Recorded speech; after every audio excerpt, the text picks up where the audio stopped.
अत्यंत महत्वाचं. काय या भांगड्याने काय कोणाच्या जीवावर केल्या? आणि आमच्या जीवावरच केल्या. कोणतरी आमच्या मदतीला धावून येईल, कोणतरी आम्हाला पाठिंबा देईल आणि मग आपण ते सगळं करायचं. हे काय ठरलेलं काहीच नव्हतं किंवा याच्यामध्ये व्यक्तिगत आमचं कोणाशीही भांडण नव्हतं. परंतु गेले 1.5-2 वर्ष ज्या पद्धतीनं आपले पक्षप्रमुख या पक्षप्रमुखांबद्दल त्यांच्या कुटुंबियांबद्दल ज्या घाणेरड्या शब्दामध्ये सातत्यानं बोललं जात आहे, हे तुम्हाला मान्य आहे? याचा प्रतिकार करायचा नाही? याला त्या शब्दाचं कधी उत्तर द्यायचं नाही? दिलं पाहिजे का नाही दिलं पाहिजे? काय लागतं बाहेर बॅनर लागतात, टायगर आ रहा है महाराष्ट्र, चुकीला माफी नाही, बदला घेतला नाही, हिशेब चुकता केला नाही, वगैरे वगैरे वगैरे अशा प्रकारचे बॅनर असतात. कोणाच्या बॅनर लागतात? राष्ट्रीय पक्षाचे,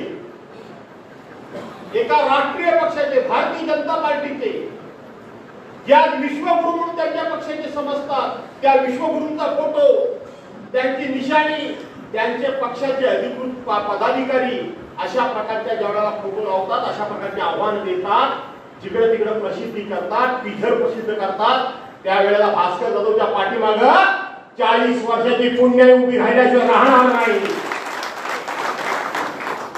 आणि ती उभी राहिली परवाच्या दिवशी पुण्याई पाठीमागं.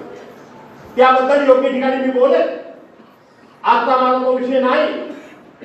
माझा विषय एवढाच आहे की थोडस घरभेदी, जे घरभेदी आहेत ना, त्यांनी थोडा संभ्रम निर्माण केला. काही ठिकाणी बोलले, ते म्हणाले काय काय गरज होती त्या सिंधुदुर्गात जाऊन भास्कर जाऊन बोलायची.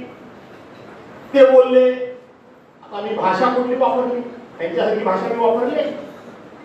ते बोलले, ते आता इकडे येऊन बोलले, आता भांडण झाली, आता ह्यांचा खंतबिंत कोणी करायचा, म्हणजे हा करा. आणि ह्याला काळजी नेली खर्चाची. हा खर्च कोणी करायचा? अरे वा, तुला कोण गेला तुझ्याकडे खर्चाचा विचार? हा कोण गेला कोण? आणि जे रस्त्यावर उतरले त्यांचा विश्वास माझ्यावर आहे, तुझ्यावर नाहीये. मला धक्का बसला 40 वर्षाच्या राजकीय जीवनामध्ये. अनेक वेळा अशा प्रकारचे संघर्ष झाले. हे बाबूराव ठाकरे इथं बसले, बंधू टाकल्याला हयात नाही, माझे आमदार आमचे बापूसाहेब खेडेकर हयात नाही, विलास सेतोडेकर वगैरे ही मंडळी आहे. ज्या वेळेला माझं नेतृत्व पुढे आलं त्यावेळेला खूप मोठे अशा प्रकारचे संघर्ष झाले. पण त्या संघर्षामध्ये कदाचित ते मदतीला धावून मिळाले, ज्यांनी कधी विरोधकांना हात मिळवून नाही. ते म्हटले जाऊ दे, त्याचा तो काय तो करतोय, त्याचा तो निस्तरी काय हरकत नाही. पण या वेळेला लक्षात ठेवा, उशाजवळ साप घेऊन झोप कधी येत नाही.